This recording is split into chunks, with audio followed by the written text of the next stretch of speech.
1990년 이탈리아에서 개최된 14회 피파 월드컵.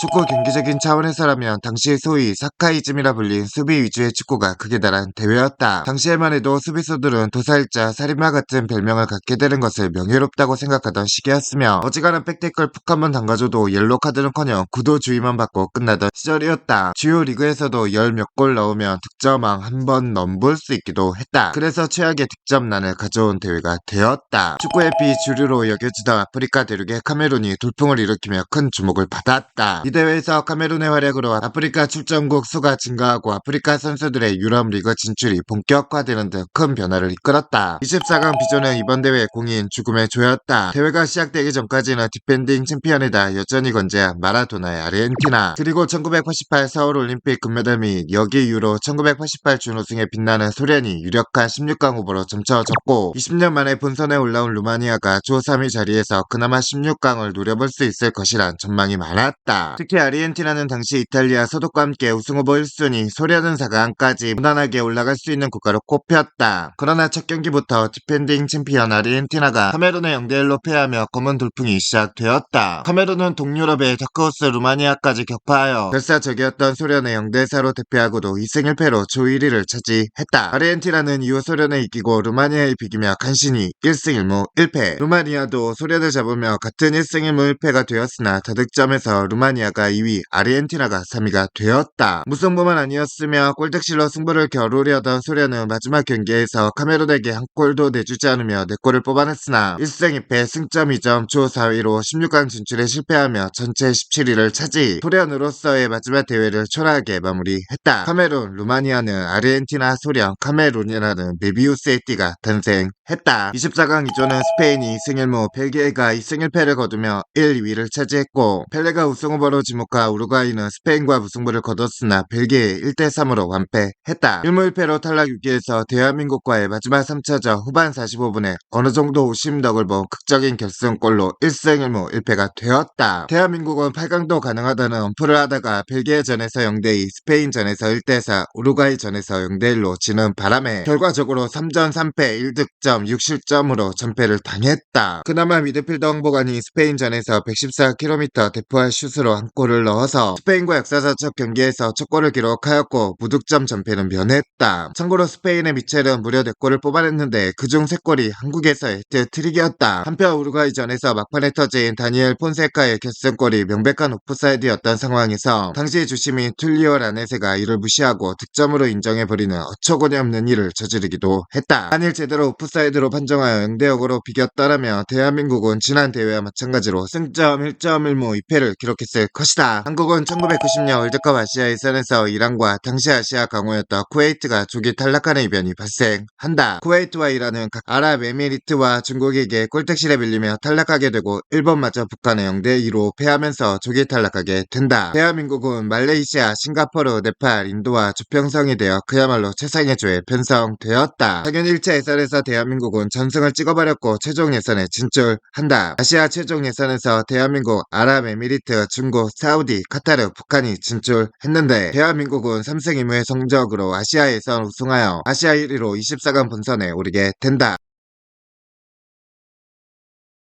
어쨌건 통산 3위 본선 진출을 이룬 대한민국은 비록 전설 차범근이 은퇴를 했지만 최순호, 김주성, 이영진, 이태호 등 수도권 선수들이 발굴되었으며 실제 카타르에서 열린 1988 아시안컵 카타르에서 준우승을 기록하며 기세가 좋은 상황이었다. 더욱이 이 대회에서 대한민국은 그 중동의 강호이라는 3대0으로 대파했고 일본도 2대0으로 승리했다. 비록 승부차기 끝에 사우디에 패해 준우승에 머물렀지만 이후 열린 90년 월드컵 아시아 예선에서 사우디의 승리를 거두며 복수까지 했고 결과적으로나 내용적으로도 나름 준수했는데 단 1시점으로 틀어막았고 그 1시점 역시 같이 아시아 예선 준우승으로 본선에 오른 아랍에미리트의 내준골에 불과했다. 하지만 본선에서는 그야말로 무기력한 경기 끝에 3전 전패를 기록하게 된다. 1차 벨기에전 및 2차 스페인전은 두말할 것도 없이 거의 두들겨 맞았으며 마지막 우루과이전은 어느정도 선전했으나 당시 심판을 본 이탈리아 국적의 툴리오 라네세의 노골적인 편파 판정 때문에 수비수인 윤덕여 선수가 퇴장을 당하게 되고 결국 후반 인저리 타임 프라임의 우루과이의 다니엘 폰세카에게 골을 허용해 전패를 당하게 된다. 믿었던 김주성이 오히려 부진했던 데다가 아무리 유럽의 텃세가 심한 감이 있었다는 점을 감안해도 확실히 세계 축구를 따라잡기에는 너무나도 머나먼 실력 차이를 보일 수밖에 없었던 대회였다. 특히 1, 2차전은 결과와 내용 면에서 모두 완패를 당할만 했다. 그나마 대회 꼴찌를 하지 않았다는 것을 위안으로 삼아야 했을 정도였다. 현재까지 대한민국 월드컵 본선 진출 역사상 유일한 3전 전패다. 그것도 문제의 심판만 아니었다면 지난 대회와 마찬가지로 승점 1점 1무 2패로 종결되었을 것이다. 1980년대 브라질은 지코, 소크라치스, 토니뉴 세레주, 호베르투 파우캉 등 새로운 황금 세대들을 이끌고도 우승은커녕 4강에도 들지 못했으며 이후에 황금 세대들이 은퇴했지만 브란토 알레마오, 발도, 카레카, 마우로 갈바오, 호마리오 등 새로운 신성들의 등장으로 1989년 코파 아메리카에 우승하며 건재함을 알렸다. 즉 지난 대회 우승팀이 아르헨티나보다 브라질이 경기력으로나 실력으로나 훨씬 더 우승 후보다운 모습을 보여주고 있었다. 아니나 다를까 브라질은 본선 조별리그 C조에서 3전 전승으로 16강에 올랐고 이에 비해 아르헨티나는 B조에서 1승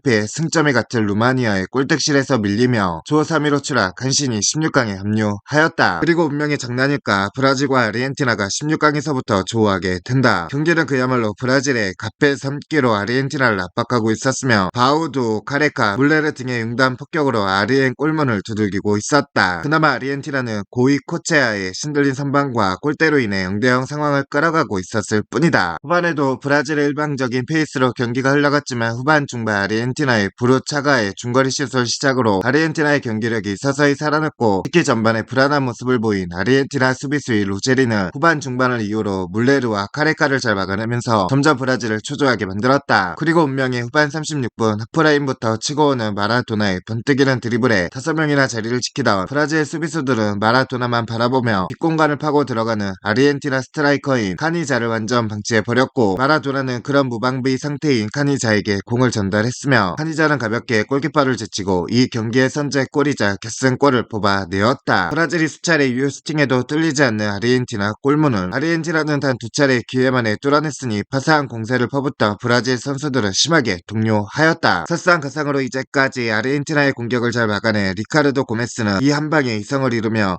선제골 허용 이후 단 2분 만에 퇴장까지 당하게 되고 결국 그렇게 경기는 1대0 아르헨티나의 승리로 끝이 났다. 요한 크루이프의 등장으로 순식간에 2번의 결승 진출로 축구 강호로 발돋움한 네덜란드는 1982년, 1986년 월드컵 지역 예선에서 탈락하면서 공백기가 있었으나 바로 유로 1988에 우승하면서 화려하게 부활했고 스쿼드 또한 만만치 않았는데 마르코 반 바스텔, 루드 굴리트, 프랑크 레이카르트 등 말이 필요 없는 밀란 제너레이션을 이끈 오렌지 삼총사와 로날드 쿠만, 빔 키프트, 반 티길렌 등 보좌하는 선수들의 네임들도 만만치 않았다. 그러나 본선에선 상당히 무기력했는데 첫 경기 확실한 1승 카드의 이집트를 상대로 무승부를 내면서 뭔가 꼬이기 시작했다. 이어진 잉글랜드와 2차전 이때도 잉글랜드는 서독 이탈리아, 브라질, 아르헨티나 등에 비해 모자랐지만 지금의 뻥튀기가 심하지 않는 그래도 어느 정도 이름값 하는 잉글랜드였다. 게다가 피터 실튼, 테리 버처, 폴 게스코인, 게리 리네커드 우수한 선수들도 보여했으나 그래도 전력상 네덜란드가 근소하게 우세했는데도 0대0으로 비기고 말았다. 마지막 아일랜드와의 경기에서도 굴리트의 선제골을 지키지 못하고 니얼 퀸에게 동점골을 허용해 3연속 무승부를 거두며 16강에 진출했다. 그리고 16강 상대로 숙명의 라이벌 서독. 참고로 이 경기 전 서독의 감독인 프란츠 베켄바워는 기자가 16강에서 네덜란드를 만난 것이 부담이 되지 않느냐라는 질문에 우린 조 1위로 16강에 진출했고 조별 예선에서 형편없는 경기력으로 간신히 16강에 진출한 네덜란드가 부담이 될 것이라고 디스하여 선수단을 동료시켰고 루디 펠러와 동반 퇴장을 당할 정도로 경기가 격렬하게 진행되었다. 그렇게 10대 10으로 진행된 경기에선 클리스만의 선취골과 브렘의 환상의 가마차기골로 서독이 2대0으로 리드하고 있었으며 네덜란드는 후반 45분 로날드 쿠만의 PK골로 만회골을 넣었지만 이미 늦어버렸다. 그렇게 우승도 가능한 전력의 팀인 네덜란드는 브라질과 16강에서 조기 탈락하게 된다. 결과적으로 조별 예선에서 부진했던 아르헨티나가 당시 기세 좋은 브라질을 16강에서 잡으며 8강에 진출한 것과 달리 네덜란드는 조별 예선에서의 부진으로 결과적으로 4강이나 결승에서 만나야 할 서독을 너무 일찍 만나버렸고 거기에 프란츠 베켄바워의 심리전에 말려버리면서 팀의 조직력도 와해되면서 서독에게 무기력하게 패할 수밖에 없었다. 만약 조별 예선에서 선전을 했다면 서독에 비해 충분히 해볼만한 루마니아나 벨기에를 만났을 것이며 그렇게 되면 네덜란드는 최소 4강까지 갔을 수 있을 것이다. 한국에서는 처음으로 본격적인 월드컵 생중계 생중계 시대가 열린 대회이다. 다만 한국 시각으로 새벽 4시에 벌어질 일부 경기는 녹화 중계를 해줬다. 한국과 함께 본선에 진출한 UAE는 석유 부국답게 아부다비 왕국 국왕이 월드컵 본선에서 자국 대표팀이 단 한 골이라도 넣는다며 선수들 전원에게 롤스로이스 자동차를 사주겠다고 약속하였다. 그 소식을 들은 체코슬로바키아의 주전 공격수 토마시 스코라비는 우리는 롤스로이스는 고사하고 나라에서 자전거라도 한 대 사줬으면 좋겠다라고 푸념하기도 하였다. 조편성 당시 톱시들은 1982 피파 월드컵 스페인과 1986 피파 월드컵 멕시코의 성적을 기준으로 배정되었는데 오랜만에 본선에 진출한 네덜란드는 본인들이 직전 유럽 챔피언이라는 것을 근거로 탑시드에 배정되어야 한다고 주장했으나 당연히 씹혔다. 대한민국의 역대 11번의 월드컵 출전들 중 현재까지도 승점을 단 1점도 올리지 못한 채 전패 탈락, 그것도 해외만 3경기 이상이었던 단 한 번뿐인 유일한 대회로 남아있다. 해외 직전까지만 해도 카메룬의 선전을 예상하는 사람은 없었다. 조편성부터가 디펜딩 챔피언 아르헨티나, 동유럽의 절대강자 소련, 만만치 않은 동유럽의 다크호스 루마니아였으니 탈락이나 하지 않으면 다행이었다. 그러나 로저 밀러라는 위대한 스트라이커를 앞세운 카메룬은 결코 만만한 팀이 아니었다. 당시 감독이 발레시 니폼니시였다. 첫 경기에서 아르헨티나를 접더니 뒤이어 루마니아의 2대1 승리를 거둔 후 대이변을 일으키자 축구 관계자들은 카메룬을 주목하기 시작했다. 비록 수비력 불안과 결사적이었던 소련의 공세로 마지막 경기에서 소련의 0대4 참패를 당했지만 순위에는 영향을 끼치지 못했고 카메룬은 죽음의 조에서 당당히 조 1위로 16강에 진출했다. 그리고 16강 콜롬비아전 전후반 90분 내내 득점 없이 연장전을 맞이한 카메룬은 맹렬한 공세를 펼치며 조제 밀라가 연장 후반 1분과 4분의 연속골을 터뜨리는 괴력을 선사했다. 콜롬비아가 연장 후반 15분에 한 골을 간신히 만회했으나 이미 시간은 거의 다 흐른 뒤 이로써 카메룬은 24개국 체제가 확고해진 이후에 처음으로 유럽 중남미 팀으로서 8강에 합류하는 신화를 썼다. 8강 상대는 축구종가 잉글랜드. 비록 선제골은 내줬으나 카메룬의 공격력은 막강했고 후반 16분 PK골과 20분의 역전골로 유럽의 강호이자 축구종가인 잉글랜드마저 격침시키기 일보 직전까지 내달았다. 이제 8강이 아니라 4강이 문제였다. 그러나 카메룬의 수비 불안은 결국 발목을 잡아 리네커에게 후반 38분 페널티킥을 내주며 연장까지 흘러갔다. 결국 영전 전반 15분 역시 게리 리네커에게 페널티킥으로 통안의 역전골을 허용하며 카메룬은 8강에서 신화를 멈췄다. 비록 카메룬은 8강에서 탈락했으나 피파와 세계 축구계는 아프리카 축구의 잠재성을 목격했다. 이후 피파는 1994 미국 월드컵에서 아프리카 티켓수를 늘리는 것으로 화답했으며 아프리카 국가들 역시 이에 화답하여 94년 대회와 98년 대회 나이지리아의 2연속 16강, 02년 대회 세네갈의 8강, 06년 대회와 10년 대회 가나의 16강, 8강, 14년 대회 나이지리아, 알제리 2개 국가의 16강 진출을 이루어냈다. 아프리카 검은돌풍의 시작이었던 것이다. 근데 정작 카메룬은 그 이후로 단 한 번도 조별리그를 통과해본 적이 없다. 그리고 1990년 대회 이후 이긴 경기가 2002년 조별리그 사우디아라비아전, 2002년 조별리그 브라질전 뿐이다. 재밌게 본 상식이들은 구독 누르자.